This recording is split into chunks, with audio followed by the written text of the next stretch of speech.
Hi everyone, it's Professor Michael Scott here, and I'm here to tell you about my 3 favourite artefacts from the classical world as part of the Lytham St Anne's Classical Association competition, which I'm very proud to be judging come Saturday the 9th of February 2019. So I'm looking forward to seeing what you guys think are your 3 favourite artefacts. But for me, well, number 1, ostraca, the little pottery sherds that have been found littered across Athens and particularly around the Athenian assembly that were used by the ancient Athenians to write a name on, the name of a person that they thought should be ostracised from the Athenian state for 10 years before all those different shards were counted up in a vote, and the person with the most votes had to leave. There's a great collection of them in the Agora Museum, with lots of them saying the name Themistocles, but something a bit odd is going on because there's about 90 or so say the name Themistocles, but they're only written in 11 different hands and 11 different styles of handwriting, which means it's supposed to be one person, one vote, something odd is happening.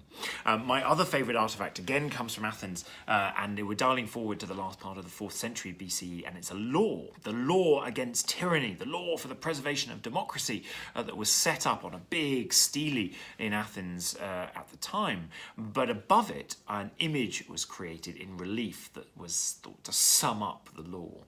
And that image is of democracy, a personification of democracy, crowning a personification of demos, the people. Demos is an old man seated in a chair, looking a little bit like Zeus, father of the gods, and democracy is a beautiful woman.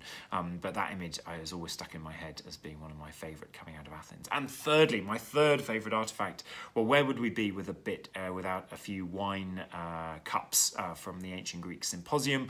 And I think one of my favourite kylix, the wine drinking cup, is that which has a picture done by Ezekias, the famous vase painter of the 5th century BC in Athens, and on the inside of the cup, so coming into view as you drank your wine, was a fantastic picture of the god Dionysus, the god of wine, lounging in a boat, drinking wine himself in a sea surrounded by dolphins who had, until just recently, before that moment, been people, but who had displeased Dionysus, and so he turned them into dolphins. So there you go, my 3 favourite artefacts from the classical world. What are yours? Looking forward to finding out when I come to judge the Lytham St Anne's Classical Association competition in 2019. Get involved now through www.lsaclassics.com.